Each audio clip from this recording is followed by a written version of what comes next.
जय मसीह की परमेश्वर के नाम की महिमा हो। आज हम देखेंगे यीशु के 12 चेले, और ये हमें देखने को मिलता है मत्ती रचित सुसमाचार उसका 10वां अध्याय की पहले से लेकर 4थी आयत तक। यदि आपके पास भी इस समय बाइबल है तो आप भी हमारे साथ खोल सकते हैं मत्ती रचित सुसमाचार उसका 10वां अध्याय की पहले से 4 आयत तक। बाइबल को खोलना अपने आप में एक ब्लेसिंग पाने के लिए द्वार खोलने के समान, इसलिए आप जब भी वचन सुने कहीं देखे तो कोशिश किया करो कि साथ के साथ बाइबल भी खोल लो।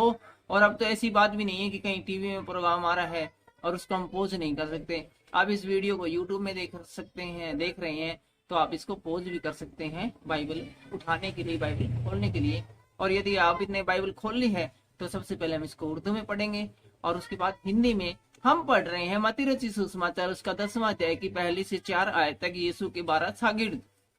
फिर उसने अपने 12 शागिर्दों को पास बुलाकर उनको नापाक रूहों पर इख्तियार बख्शा कि उनको निकालें और हर तरह की बीमारी और हर तरह की कमजोरी को दूर करें। और 12 रसूलों के नाम ये हैं। पहला शमौन जो पतरस कहलाता है, और उसका भाई अंद्रियास, जब्दी का बेटा याकूब और उसका भाई यूहन्ना, फिलिपुस और बरतुलमाई, तोमा और मती महसूल लेने वाला, हलफई का बेटा याकूब और तद्दी, शमौन कनानी और यहूदा इस्कोरिया जिसने उसे पकड़वा भी दिया था। उर्दू में ये वचन सुनने के द्वारा आपको आशीष मिले, बरकत मिले। आप इसको थोड़ा सा हिंदी में भी देख लेते हैं यीशु के 12 चेलों के बारे में। फिर उसने अपने 12 चेलों को पास बुलाकर उन्हें अशुद्ध आत्माओं पर अधिकार दिया। तो हम देखते हैं कि यीशु मसीह ने अपने 12 के 12 चेलों के साथ यहाँ पर मीटिंग की है, उनको पास में बुलाया है और उनमें पास में बुलाकर उनको अशुद्ध आत्माओं पर अधिकार दिया है। तो हमें भी जरूरत है अशुद्ध आत्माओं पर अधिकार पाने की, और ये अधिकार हमें कौन देता है? यीशु मसीह देता है। जहां पर कि हम देख रहे हैं कि यहाँ पर दिया गया था, आज आपको और मुझे भी परमेश्वर है वो बड़ी ब्लेसिंग दे सकते हैं। परमेश्वर ने 12 चेलों को चुना, यीशु मसीह ने 12 चेलों को स्पेशल चुना और उनको पास मिलाकर उनको अशुद्ध आत्माओं पर अधिकार दिया कि उन्हें निकाले और सब प्रकार की बीमारियों और सब प्रकार की दुर्बलताओं को दूर करे। ध्यान दें, यहाँ पर लिखा सब प्रकार की बीमारियों और सब प्रकार की दुर्बलताओं। बीमारी और दुर्बलता दोनों अलग अलग चीजें हैं, लेकिन काम एक जैसा करती है।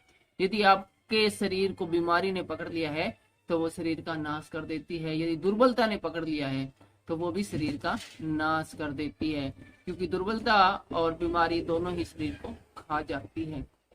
इसलिए न सिर्फ बीमारियों पर अधिकार दिया अपने 12 चेलों को, बल्कि दुर्बलताओं मतलब आत्मविश्वास टूटना और हर तरह से निराश हो जाना और सोचना है कि मैं इस दुनिया में क्यों हूँ, और उसका जीना कोई अपने आप में सोचना मेरी क्या वैल्यू है, मुझे कोई पूछता नहीं है। समाज से बिखरा दिया गया व्यक्ति, टूटे मन वाला व्यक्ति, ऐसे व्यक्ति को मनों को जोड़ने के लिए उनका हौसला अफजाई का भी परमेश्वर ने उन्हें आशीर्वाद दिया है।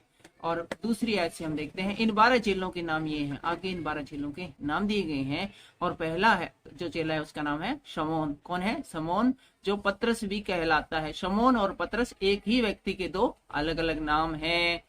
और उसका भाई अंद्रियास भी है, और जब्दी का पुत्र याकूब भी है, और उसका भाई यूहन्ना भी यीशु के 12 चेलों में शामिल है। और इनके साथ साथ फिलिपुस भी 12 चेलों में शामिल है, और बरतुलमै और थोमा और महसूल लेने वाला मती भी, मती जो है वो महसूल लेने वाला भी इनमें शामिल है। और हलफई का पुत्र याकूब भी यीशु के 12 चेलों में शामिल है, और तद्द भी शामिल है। और शमौन कनानी भी यीशु के 12 चेलों में शामिल है।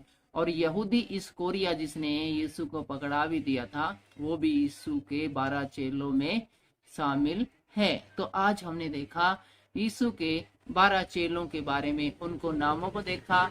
आपको भी इन नामों को थोड़ा टाइम निकालकर थोड़ा ध्यान से पढ़ने की जरूरत है, और इनके नामों को याद करने की जरूरत है, और ये भी देखने की जरूरत है कि इन 12 में से सबसे ज्यादा काम है वो किसने किया। इन 12 यीशु ने 12 चेले तो बनाए, लेकिन इनके जो काम है वो बहुत कम चेलों के बाइबल के अंदर देखने को मिलते हैं।